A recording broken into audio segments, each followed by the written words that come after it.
Tuesday nights had always been uneventful. The kind of night where you could let your guard down, slip into a routine, and let the hum of ordinary life lull you into thinking everything was fine. But not this night. I had just gotten home from work, my shoulders heavy from the weight of the day. Meetings, paperwork, handshakes, just another cycle of business as usual. My wife, Emily, had already gone to bed. The house was quiet, the faint scent of lavender drifting through the air. Everything felt normal, at least until I opened the closet. There it was, a crisp white dress shirt, neatly hung on a wooden hanger. But it was not mine. I frowned, pulling it out to get a better look. The fabric was soft, expensive. Not the kind of thing I wore, but the kind I had seen before on my business partner, Ryan. A familiar scent clung to it, something musky, sophisticated. My stomach twisted. I didn't wear cologne often, and when I did, it was not this scent. I lifted the shirt closer, inhaling just enough to confirm my suspicion. It smelled exactly like Ryan. I stood there, gripping the fabric, my mind racing through possibilities. Maybe it was innocent. Maybe there was some explanation. But deep down, I knew better. Emily was meticulous. Everything in this closet had its place, and she would never mistakenly bring home another man's clothing. Slowly, I turned toward the bed where she lay, her back to me, breathing evenly, lost in sleep. She looked peaceful, untouched by the storm that was already brewing inside me. The shirt felt heavier in my hands now. I wasn't the type to make accusations without proof, but this was not paranoia. This was something real. I draped the shirt over the chair by the window, where the moonlight cast sharp lines across the fabric. Then, without a word, I left the room and walked down to the kitchen. The hum of the refrigerator filled the silence as I poured myself a drink. Whiskey neat. I needed something to dull the thoughts colliding in my head. Had I missed the signs? Were there moments, small clues, that I had brushed off because I trusted her? I thought about Ryan, his charm, his effortless way of making people feel like they were the only one in the room. He had been around our home countless times, always comfortable, always friendly. I had never questioned it before. But now I had a reason to. I clenched my jaw, swirling the whiskey in my glass. If Emily was hiding something, she would be careful. Too careful to slip up in a direct confrontation. But Ryan? Ryan was cocky, overconfident. If there was a weak link in this situation, it was him. Tomorrow, I would go to the office as if nothing had changed. I would sit across from him, shake his hand, and look him in the eye. And I would know. By the time I got to bed, the sun was threatening to rise, and I had not slept a second. Emily stirred beside me, stretching, completely unaware of the war waging in my head. She was a good liar, but I was better at finding the truth. The next morning, I moved like clockwork: shower, coffee, dress shirt, tie. If Emily noticed anything was off, she did not show it. She kissed my cheek before I left, her lips warm against my skin. I almost flinched. At the office, the usual rhythm played out. Phones ringing, keyboards clicking, the faint scent of stale coffee in the air. I walked down the hall, past familiar faces, my expression unreadable. Ryan was already there, sitting at his desk, a coffee in hand, his usual grin in place. He always had that relaxed, self-assured energy, the kind that made people like him instantly. But today it grated on me. "Morning, man," he said without looking up from his laptop. I stepped into the office and shut the door behind me. The click of the lock echoed in the space between us. Subtle, intentional. Ryan finally looked up, and for a second, I saw the flicker of confusion cross his face. "What's with the serious look?" he asked, forcing a chuckle. "Something wrong." I sat down across from him, fingers tapping lightly on the desk. I let the silence stretch just long enough to make him shift uncomfortably in his seat.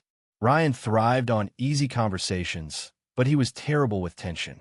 "I found something last night," I said finally, my voice steady. He furrowed his brows. "Yeah? What?" I leaned forward slightly. "Your shirt." His smirk faltered. "What?" "In my closet," I clarified, hanging up like it belonged there. "But we both know it does not." Ryan blinked, his mind working fast. I saw the moment he realized there was no quick excuse that would make this disappear. "Look, man," he started, his voice slower now, measured. "I do not know how it got there, but Do not lie to me, Ryan. I cut in, my voice sharp now.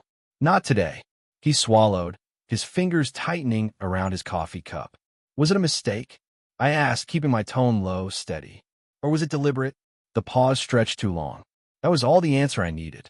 A slow smile tugged at the corner of my mouth, but there was no humor in it. You're going to tell me the truth, I said.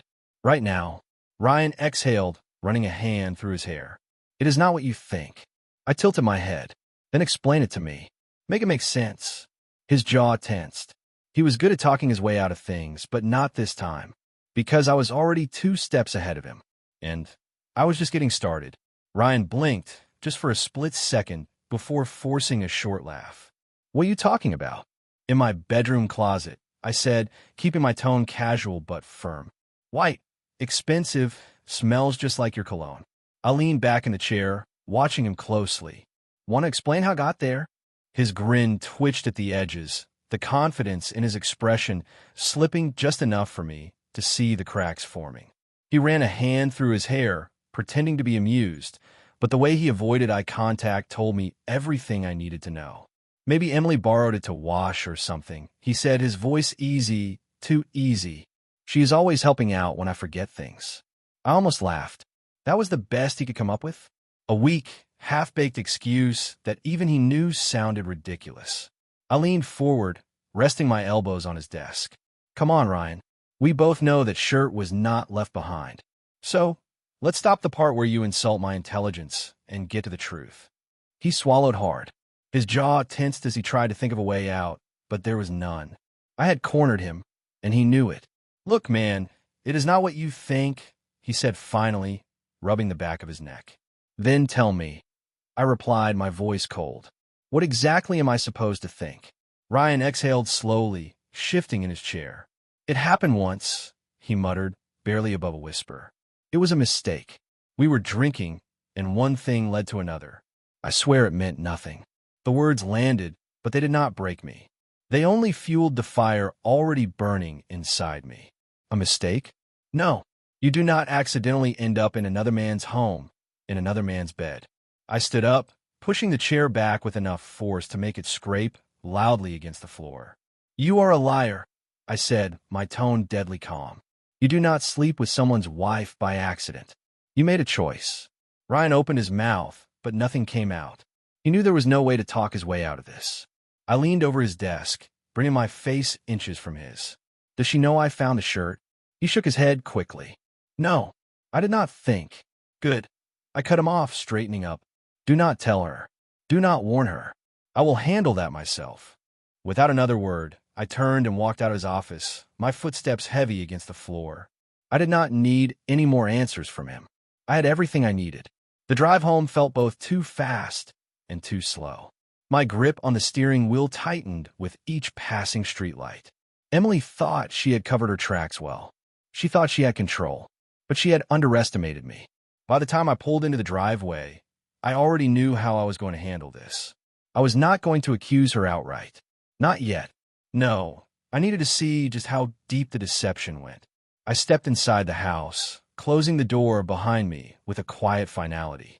The scent of freshly brewed coffee filled the air, and from the kitchen, I could hear the faint sound of water running in the sink.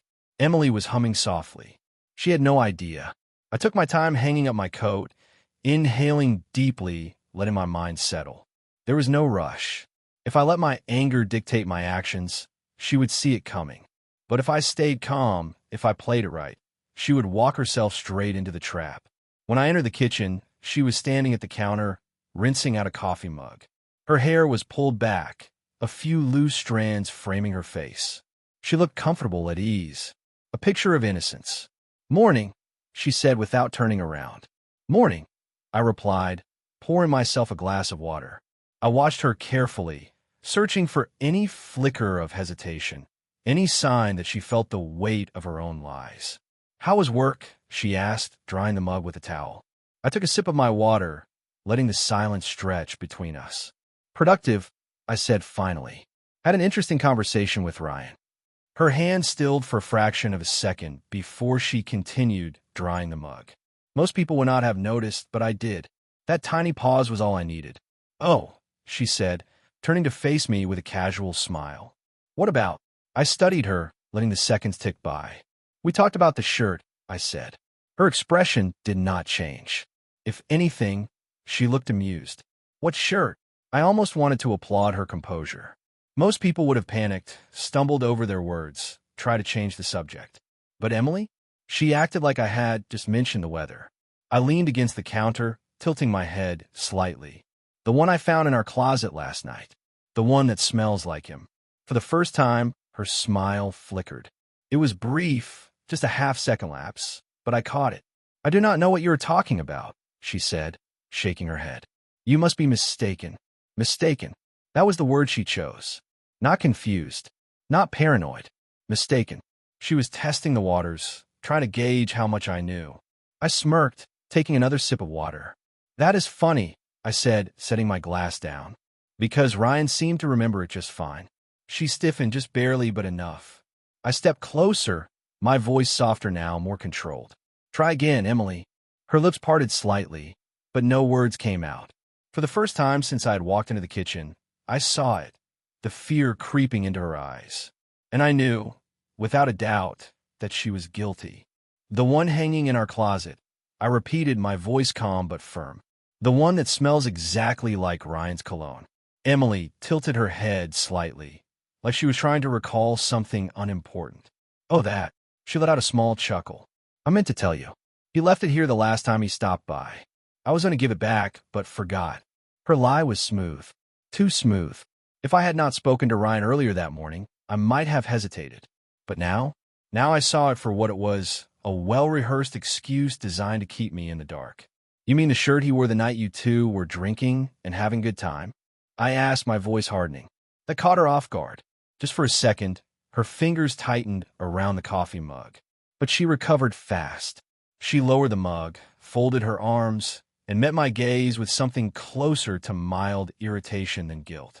So, that is what he told you, she said, her tone light, almost playful. Ryan always has a way of exaggerating things. There was the first crack.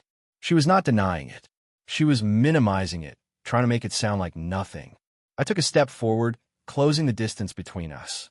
So, you are admitting it happened. She gave a small shrug, like we were discussing something as trivial as forgetting to take out the trash. It was nothing. A mistake. I did not think you would get so worked up over it. A mistake. Nothing. She said it like it was a stain on a shirt that could just be washed away.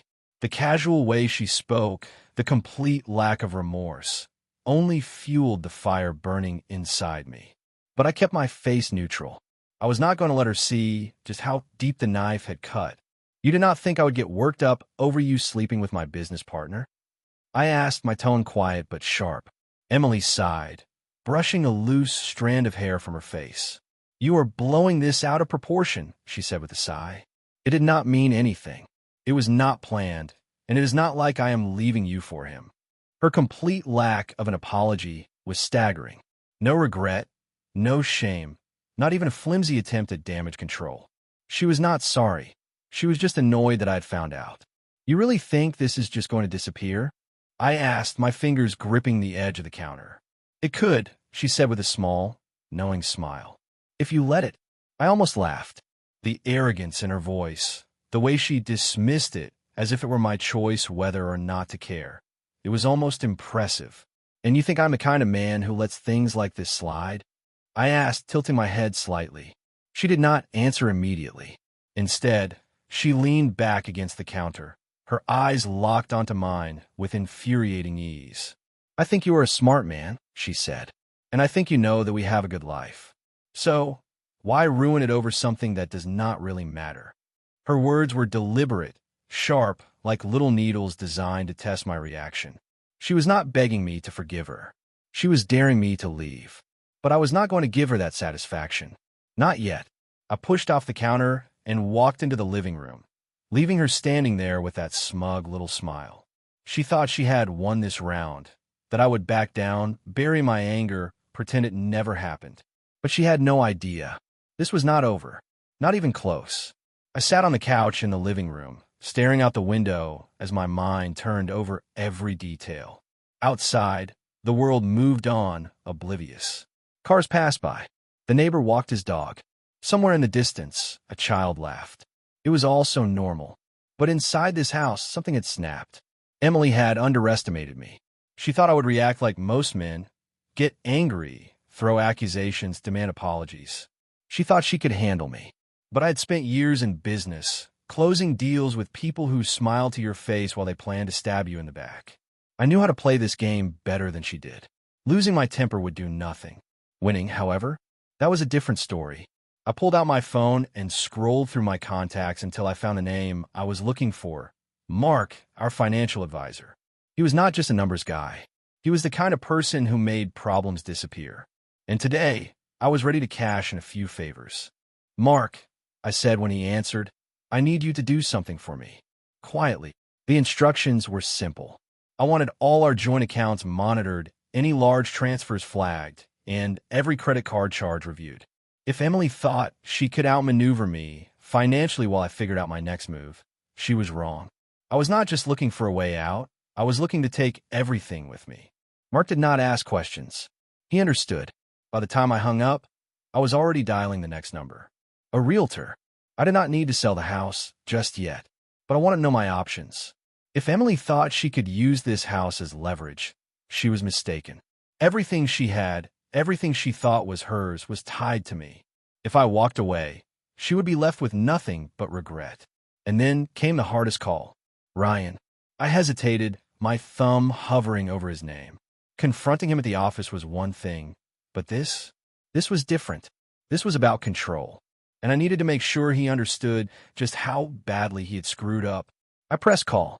The phone rang 3 times before he picked up. Hey, he said, his voice cautious. Look, man, I know you are pissed. You do not know anything. I cut him off. Not yet. He went silent. I took a slow breath, keeping my voice calm. Here is what is going to happen, Ryan. You're going to stay away from my wife. You're going to stay away from my house. And you're going to keep your mouth shut. Listen, no, I interrupted. You listen. I'm not the kind of man you screw over and walk away from. You think you got off easy because I did not knock you out in your office today. I let out a quiet chuckle. That was me being polite. Ryan swallowed, audibly. If I see you near her again, I continued, my voice even, I will ruin you. Not just professionally. I will take everything you have. Your career, your reputation, everything. Silence. Then, finally, he exhaled shakily. I understand. Good. I hung up. The pieces were falling into place. Emily thought she had control. She thought she could dictate how this ended. But she was wrong. This was my game now, and I never played to lose. I was not done with him. Not even close. His confession had only scratched the surface, and I knew there was more to dig up. Ethan had always been smooth, always one step ahead in business negotiations, but tonight he was playing on my field. When I called him, he answered on the second ring, his voice carrying an uneasy edge. Hey, what's up? We need to finish our conversation. I kept my tone calm, controlled. No need to let him hear the storm brewing underneath. Come by my house. 7 o'clock. We'll talk privately. There was a pause on the line, and I could almost hear him running through his options. He knew he had messed up, but he also knew I was not the type to let things slide. Finally, he exhaled. All right, I will be there. That was all I needed. The rest of the day was spent preparing, making sure everything was in place. I reviewed bank statements, business records, even our household expenses. There were dinners Lauren never mentioned, cash withdrawals I could not explain, and subtle shifts in her spending habits that now made perfect sense. She had not just betrayed me with Ethan. She had been playing a much bigger game. By the time 7 o'clock rolled around, I was ready. Ethan showed up right on time, his usual confident smirk replaced with something more nervous. He stepped inside hesitantly, his eyes flicking around the house, probably expecting Lauren to be there. But I had made sure she was out. This conversation was between him and me. I led him into the living room, gesturing toward the couch. He sat down stiffly, but I remained standing. He needed to feel small. So, I began crossing my arms. Let's cut the crap. You and Lauren, was this just an affair, or was there something more? His throat bobbed as he swallowed, and I could see the panic creeping in. He licked his lips, stalling. Man, I already told you. No, I cut him off. You told me a carefully curated version of the truth. Now, tell me the whole thing. He rubbed his hands together, looking anywhere but at me. She wanted control, he admitted finally. It was not just about me. It was about proving something to herself. She said you had all the power, that she was just. I slammed my fist down on the coffee table, making him jump. Just what? Say it. He exhaled shakily. She said she was tired of being in your shadow, that she wanted something of her own, that you would never let her have real independence. I let his words settle in. This was never about love, never about passion or regret. It was about power. So what was the plan? I asked, voice dangerously quiet. She sleeps with you, and then what? Ethan's gaze finally met mine, and for the first time, I saw a real fear there. I do not know, man. She never told me the full picture. I swear. She just said she needed time, that she had to figure things out before making any decisions. I studied him, weighing his words. He was a liar, Snake, but in this moment, I could tell he was scared of me, of what Lauren had set in motion, of how far this would go. You are done, I said finally, my voice flat. Effective immediately, you are out of the company. His head jerked up. What? You cannot do that. I smirked. Watch me. I have equity, he argued, his voice desperate. You cannot just push me out without cause. I leaned forward, lowering my voice to a menacing whisper. Do you really want to test me on this? Do you want me to air out every single dirty secret you have? Because I will make sure you lose more than just your job. Ethan paled. He knew I had the resources to make his life miserable. Pack your shit, I said. And if you so much as text Lauren, you will regret it. He sat frozen for a second before nodding stiffly. All right, he muttered. I will walk away. I stepped back, letting him scramble out of my house, slamming the door behind him. As I watched him drive off, I let out a slow breath, the first wave of satisfaction settling over me. But this was just the beginning. Ethan was out of the picture. Now, it was Lauren's turn. I sank into the couch, phone in hand, scrolling through months of messages between Lauren and me. She had always been good at keeping secrets, or so she thought. But when you live with someone long enough, patterns emerge. And when those patterns shift, you notice. As I scrolled further back, the inconsistencies started stacking up. Gaps in her replies. Changes in the way she worded things. Little details that, at the time, seemed like nothing, but now felt like breadcrumbs leading to the truth. One message stood out. A few months ago, she had claimed she was spending the weekend at Jessica's house, one of her closest friends. I had not questioned it then. Why would I? But now, knowing what I knew, it was worth revisiting. Without thinking twice, I dialed Jessica's number. The line rang twice before she answered, her voice thick with sleep. Hello. Jessica, it is me, I said, keeping my tone even. Sorry for calling so late, but I need to ask you something. She yawned, clearly groggy. What is going on? That weekend Lauren stayed with you. Did she really? Silence. A long, hesitant pause stretched between us. Jessica had never been good at lying, and she was struggling now. Finally, she spoke, her voice slower, more careful. I do not really remember. Why are you asking? That was all I needed.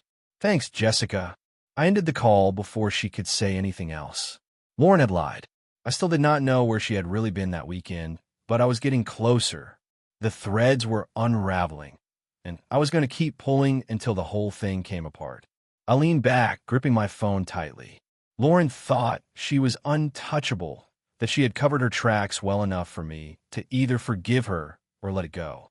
But she had underestimated me. She always had. The next morning, I woke up early and went straight to the office. I was not just looking for evidence of an affair. I was looking for any signs that Lauren had been using our assets for her own benefit. And sure enough, the numbers did not lie. Expensive dinners charged to our joint credit card. Luxury hotel stays under her name. A private spa weekend that I definitely had not approved. It was not just infidelity, it was arrogance. She had been spending my money, living a separate life right under my nose. By noon, I had all the proof I needed. I did not text her. I did not call. She had blindsided me. I wanted her to walk into this just as unprepared. That evening, I sat in the living room, waiting. Same spot, same couch. My mind sharp, my anger controlled. I was not just confronting her, I was setting a trap.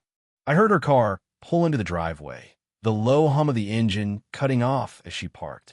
A few moments later, the front door opened, and Lauren stepped inside, carrying a couple of shopping bags like it was just another ordinary night. She smiled when she saw me. "You are home early," she said casually, setting the bags on the counter. I did not return the smile. Instead, I stood up, pulled out my phone, and placed it on the table between us. The screen was lit up, displaying a list of hotel bookings, restaurant charges, and weekend getaways that I had not been a part of. "Sit down," I said, my voice calm but firm. "We need to talk." She hesitated, her fingers tightening around the straps of her purse. For the first time, I saw it, that flicker of doubt in her eyes. She knew something was wrong, but she had no idea just how much I already knew. And tonight, she was going to find out. Lauren's lips parted slightly as my words settled in the air, but I saw no fear in her eyes. No remorse, just cold calculation, like she was already working out her next move. "You really think you can just erase me from your life?" she asked, tilting her head slightly. "Like I never existed?" I exhaled sharply, shaking my head. "You erased yourself, Lauren, the second you decided that our marriage was just another thing you could manipulate." She leaned against the counter, arms crossed, her gaze unwavering. "I was honest with you just now, more honest than I've ever been. Doesn't that count for something?" I let out a dry, humorless chuckle. "You were honest because you got caught, not because you suddenly developed a conscience." She said nothing to that, and for the first time all night, I saw her struggle to find an angle, some way to twist the situation back in her favor. But there was no way out. She had played her hand, and now she was out of moves. "You said you want me gone?" she asked finally. "Fine, but I'm not going to beg. I never have, and I never will." That didn't surprise me. Lauren had never been the type to break down in tears, to plead for forgiveness. She would rather set everything on fire than admit she had lost. I stepped back, giving her space. "Start packing," I said, my voice steady. "I want you out by tomorrow." She let out a small, bitter laugh. "And where exactly do you think I'm going to go?" "That's not my problem," I replied. "You built your own world outside of this marriage. Figure it out." For a second, just a second, I saw something flicker in her expression. It wasn't regret, not exactly. It was the realization that I wasn't bluffing, that this was real. She pushed off the counter, walking toward the stairs with deliberate slowness, like she wanted to keep some sense of control. "You know," she said, pausing at the base of the steps, "you were never as perfect as you like to think you were."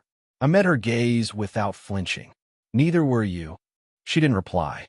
She just turned and walked upstairs, disappearing into the bedroom where she had spent years lying to me. I stood in the kitchen for a long time after she was gone, staring at nothing, listening to the distant sound of drawers opening and closing. I had spent so much time preparing for this moment, imagining how it would feel to finally put an end to it. But now that it was here, I didn't feel triumphant. I just felt empty, but emptiness was better than betrayal. And soon, it would be replaced with something else. Freedom. Lauren opened her mouth, probably to argue, but I held up a hand, cutting her off. "And do not think Ethan can help you. He is out too. I made sure of that last night." Her face drained of color, and for the first time, I saw something real flicker in her eyes. Not anger, not defiance. Fear. "You," she started, her voice barely above a whisper. I smirked. "Yes." I told him exactly what would happen if he tried to cross me again. "He is finished. Just like you." She stood motionless, the weight of my words sinking in. The confidence she had clung to all night crumbled. Whatever leverage she thought she had over me was gone. I had pulled every last bit of control out from under her, and now she was standing in the ruins of her own making. "I thought you would be the type to forgive," she muttered, almost to herself. I tilted my head, watching her closely. "That is your problem, Lauren. You never really knew me at all." Without another word, I turned and walked toward the door. As I stepped outside, the crisp evening air filled my lungs, and for the first time in days, a sense of clarity washed over me. This was not the end of my story. It was just the end of hers and mine. I did not sleep that night, not because I was tormented by everything that had happened, No, I was at peace.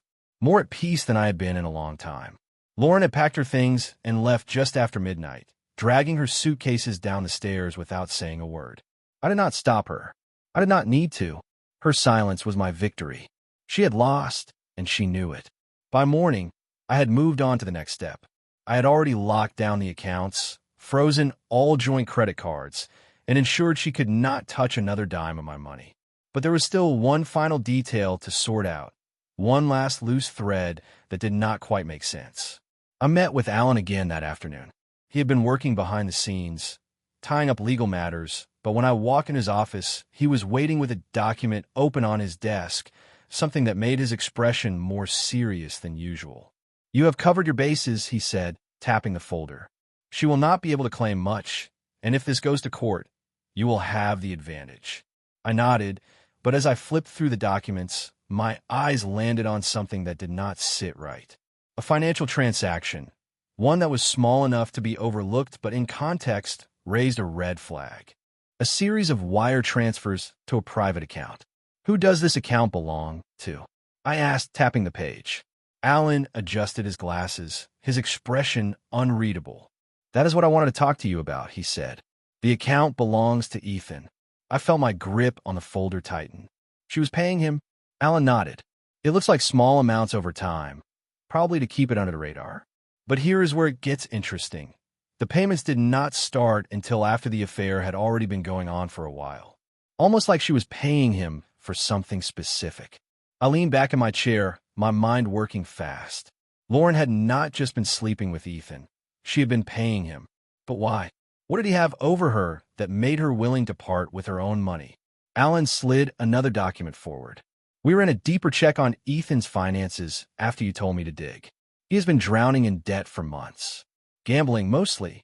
The payments from Lauren were just enough to keep him from going under." A cold realization settled in my chest. This was not just about infidelity anymore. She was covering for him, I muttered. He must have threatened to expose the affair if she did not help him. "That is one possibility," Alan agreed. "But there is more. The last payment she made to him was 2 weeks ago. After that, Ethan withdrew a large sum of money and disappeared." I frowned. "Disappeared? He has not been at work, his phone is disconnected, and there is no record of him boarding a flight, but we think he skipped town." I pushed the folder aside and ran a hand down my face, the pieces clicking together. Ethan had used Lauren, bled her for every penny she would give him, and then left her behind. He had not just betrayed me. He had betrayed her too, and now she had nothing. For a moment, I considered leaving it at that. I had won. Lauren was out of my life. Ethan was gone. I had secured my assets, and there was nothing left to fight over. But something about this entire situation did not sit right with me. Lauren had thought she was in control. She had played the game, manipulated the board, and believed she had all the right moves. But in the end, she had been nothing more than a pawn in Ethan's scheme. I picked up my phone and dialed her number. She answered on the second ring. "What do you want?" she asked, her voice tired, drained of all the smug confidence she had the night before. "Ethan is gone," I said bluntly. "He took your money and ran." A sharp exhale came through the line. For a moment, I thought she might have hung up, but then she spoke, her voice quieter than before. "I know." I sat up straighter. "You knew. I found out this morning," she admitted. "I called him, but his number is disconnected. He left a note in the apartment we rented together. Said he never loved me, that I was just a paycheck." I let out a slow breath. For the first time, Lauren was on the other side of betrayal, and it stung. "What are you going to do now?" I asked, not out of concern, but curiosity. She let out a humorless laugh. "I do not know. Start over, I guess. You have taken everything else." I leaned back, my grip tightening on the phone. "You did this to yourself, Lauren. You could have had everything, but you threw it away." "I know," she whispered. And for the first time since this whole mess started, I heard genuine regret in her voice. "I know." I did not bother saying goodbye. I ended the call and slipped the phone back into my pocket. As I walked out of Alan's office into the crisp afternoon air, I felt something I had not felt in a long time: relief. The weight of her betrayal was gone, replaced by the satisfaction of knowing I had won. Lauren and Ethan were both out of my life. And for the first time in a long time, I felt free. I was not the man Lauren thought I was, the man who would forgive and forget. I was the man who saw betrayal for what it was and made sure it never happened again. This was not just the end of our marriage. This was the beginning of something better.